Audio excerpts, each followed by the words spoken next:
Ahora, sí, creo que fue hace una semana más o menos, hubo una inquietud que se expresó en las redes sociales, en Twitter sobre todo, porque en el consulado en Estados Unidos, en Nueva York, el gobierno argentino estaba convocando a una presentación del libro de Ludovic Squirru, El horóscopo chino 2019, y estaba avalado por el Estado, implicaba una convocatoria oficial. Esto disparó un cuestionamiento de parte de la opinión pública en relación a que el Estado esté promoviendo algo como la astrología.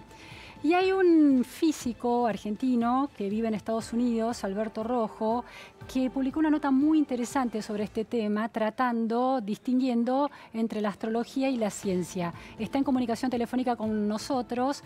Muy buenas tardes, Alberto. En comunicación por Skype, no telefónica.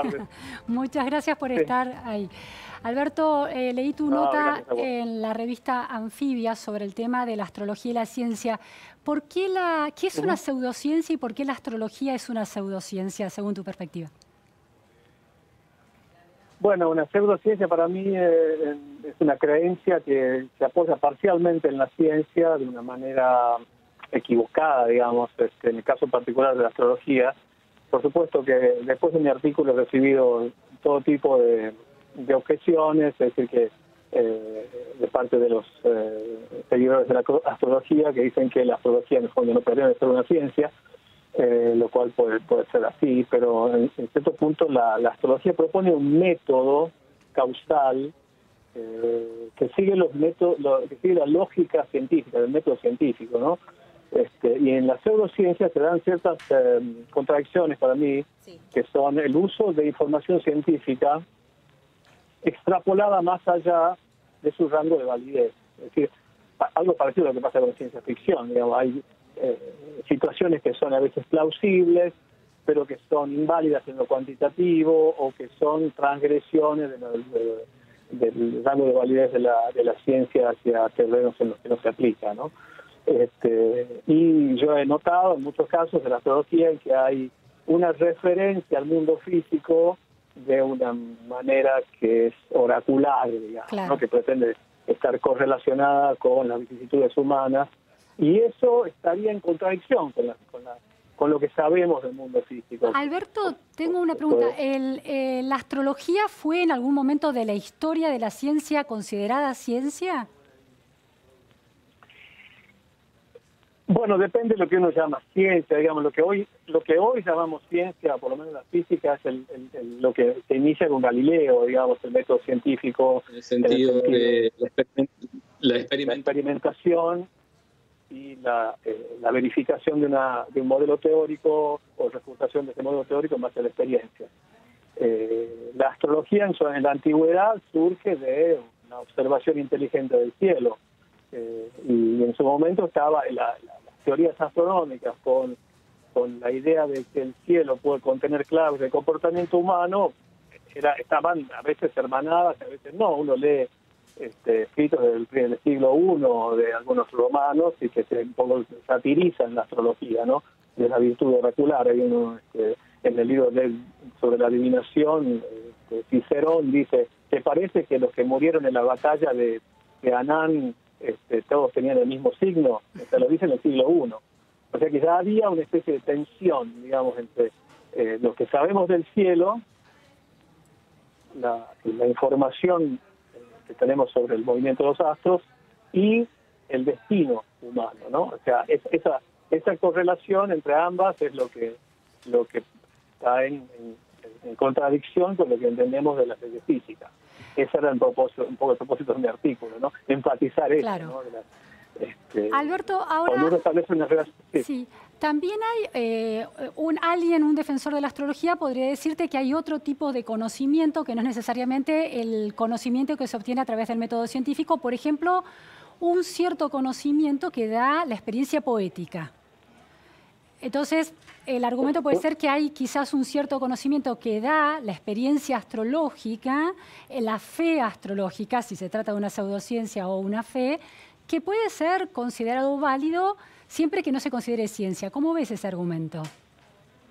No, por supuesto, uno puede tener diferentes formas de conocer, el conocimiento poético o el de conocer a una persona, digamos, De hecho, yo distingo en el artículo, antes de terminar con la segunda parte de tu pregunta, entre la fe, en el sentido religioso, y la astrología, porque por lo que he visto y he leído bastante de la astrología, a pesar de que no, para algunos no conozco tanto, y lo cual puede ser totalmente cierto, en la fe, en la fe religiosa, Hebreos 11:1, ¿no? En la Biblia dice, la fe es la evidencia de lo invisible. O sea, para el que tiene fe es una convicción íntima que no necesita de la evidencia, ¿no? Es decir, si yo tengo fe en un Dios, tengo fe que existe algo más allá del mundo físico. Ahora, cuando establezco relaciones causales y propongo un método que conecta el mundo, elementos del mundo físico con el destino, ahí estoy en contradicción con el conocimiento científico. Es decir, el conocimiento poético no postula leyes físicas. Claro, claro. No postula una evidencia palpable, claro. O sea, yo, por supuesto, a mí me encanta la poesía y siento una experiencia espiritual cuando una poesía me acerca a lo inexpresable, que es un poco, ¿no? El propósito de la poesía, ¿no? Tratar de expresar lo inexpresable. Ahora, si en esa experiencia yo violo la ley de la gravedad, digo, hay una contradicción entre mi experiencia científica o mi experiencia poética y el conocimiento o la visión científica del mundo, ¿no? Claro, claro, entiendo. Sí, sí, perfectamente. Hay una cuestión de evidencia obtenida por el método científico, las leyes de la matemática, que no juega para nada en la astrología y en tal caso uno puede aprovechar lo que le aporta en términos personales, pero no lo puede enunciar como una verdad sobre el mundo. Esto sería la conclusión. O una verdad, la verdad, la científica no es la única verdad, pero cuando uno toma elementos del mundo físico que entendemos bastante bien y las incorpora al método astrológico, hay que estar alerta, y por lo menos para mí, que está en contradicción con el conocimiento científico. Claro, entiendo. En definitiva, es aquel que quiere aprovecharse de la astrología porque le entretiene, porque le da alguna especie de tranquilidad, que lo haga, pero que no asuma que eso es ciencia. Esa es la gran aclaración que hay que hacer. Esa es la aclaración, sí, y sobre todo tomar decisiones basadas en sistemas lógicos, claro. Digamos, porque soy de Capricornio y no me tengo que operar de apéndice mañana, claro. Porque Marte está en retroceso, suponete. Te planteo la última pregunta, es una decisión. La pregunta, Alberto, que vos mencionás un ejemplo muy interesante de una correlación que se da entre los nacidos en el mes de septiembre en el hemisferio norte y el éxito que tienen en la vida. Es porque son de, no sé qué signo es el de septiembre, pero los que, sí, son, no importa, sí. Los que son de ese signo de septiembre, ¿son más exitosos? ¿Está dado por los astros que van a ser más exitosos? Y no, o sea, en ese caso hay una evidencia, ¿no? A ver.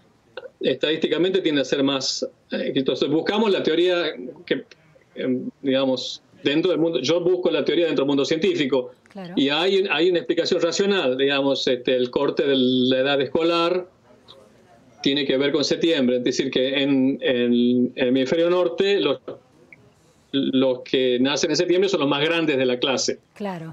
Inclusive hay otro estudio muy reciente con una estadística bastante fundada que muestra justo lo opuesto. Los que nacen en agosto, que son los más chicos de la clase, tienen un sesgo a ser diagnosticados con atención de déficit, con déficit de atención, ¿no? Claro.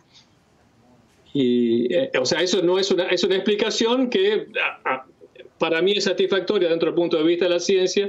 Atribuirle a que uno tiene esa característica porque nacieron bajo cierto signo es establecer una relación causal que para mí está infundada.